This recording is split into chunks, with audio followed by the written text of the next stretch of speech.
Hello, welcome back to this channel. I'm Dr. Victor Counted, your host here. Now, I hope that you are enjoying some of the contents that we're sharing your way.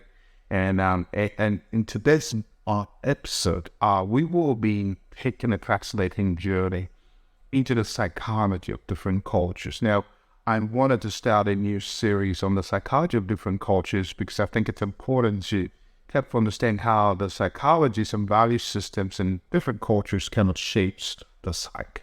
And so our first stop is China. Now, why China? Probably because it has the biggest populations, billions of people. I think about 2 billion or so.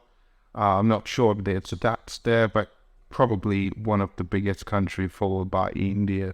Now, I think that we will explore the unique aspects or culture of the Chinese, the unique aspects of Chinese psychology, and see how that kind of, shapes their behavior and their culture and the way that they carry themselves in general. Now, but before we do that, I think it's important to introduce Chinese culture.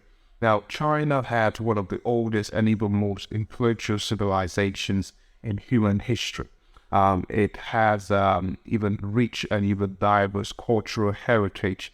But also, I think that understanding the psychology of the Chinese people requires us to really consider some of the historical, philosophical, and even social contexts that have shaped their beliefs and even their behaviors over the centuries. Now, and so today we will examine some key aspects of Chinese culture, and also at the same time, I will try to discuss the psychological factors that sort of underpin these cultural norms. Now, also, the starting point of discussing the Chinese psychology is really to understand the Confucianism philosophy. Now, this is one of the most significant influences it has a significant influence on Chinese psychology. Even the Confucius teachings has an influence in the way that the Communist Party of China, for example, carry out its activities. And essentially, they emphasize the importance of social harmony. They emphasize the importance of the Confucianism, the philosophy itself, emphasize the importance of respect for authority and even the value of family and relationships. And so Confucian values sort of shape Chinese people's behavior. It shapes things like the importance that they place on piety, the importance that they place on respect for elders, and even their adherence to social norms. And so also in line with Confucianism, it's also collectivism, as opposed to individualism.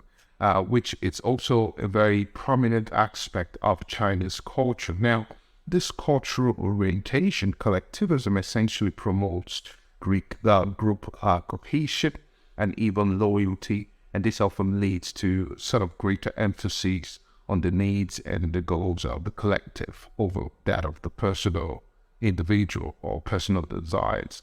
And so, but it's important to factor in the role that Confucianism and at the same time collectivism, those principles of philosophy, the role that they play in the Chinese cultural norm. Now, I think also another important concept that I want to bring in our conversation today is the importance of, especially in our conversation of Chinese psychology, another important concept in Chinese psychology. It's face or mianzi. Now, this concept really refers to a person's social standing in society. It refers to a person's reputation and dignity in society. And so, as a result of that, maintaining face, it's sort of crucial in Chinese social interactions, and as it sort of helps to preserve harmony and even prevent conflict. And as a result of this, you find that Chinese people often prioritize politeness, they prioritize indirect communication and even conflict avoidance to preserve face for themselves and also for others. And so this cultural emphasis on face can also lead to the practice of what is called relationship building. I think the word itself, it's Guanji, I think, if I'm correct. And essentially, this kind of involves establishing and even maintaining a network of personal connections to sort of facilitate social and business interaction. And you see that interplay between this interaction and also the enterprise of business and entrepreneurship as well in Chinese culture. Now, while traditional values remain a strong influence in Chinese psychology, I think that modernization and even to an extent globalization have also led to a blending of both the Eastern and the Western ideas. And so this fusion has sort of resulted in a complex interplay between traditional Chinese beliefs and even the modern influences. And as a result of that, we see some kind of a unique and dynamic cultural landscape that brings these two orientations or influences together. Now, as you've seen today, based on the videos and things that I've said in this video, and you can see that Chinese psychology is largely shaped by a rich tapestry of both historical, cultural, and even philosophical factors, one being Confucianism.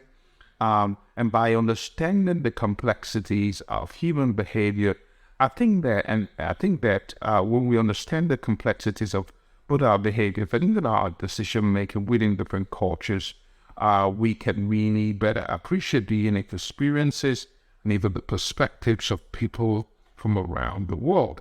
And so thank you today for joining in this episode of the psychologies of different cultures. I hope that you love and enjoyed what you've heard. I hope that you've enjoyed what you've heard. Also, don't forget to subscribe and like or share more this video if you've enjoyed listening to it and picked up some things from it as well. And I hope that you also drop comments on some of the questions that you have so that we can have an in-depth exploration on these topics. And you know what? If you have suggestions on countries that I might sort of review next, don't hesitate to send me a comment below and I'll make sure that I look into it. See you next time. Bye.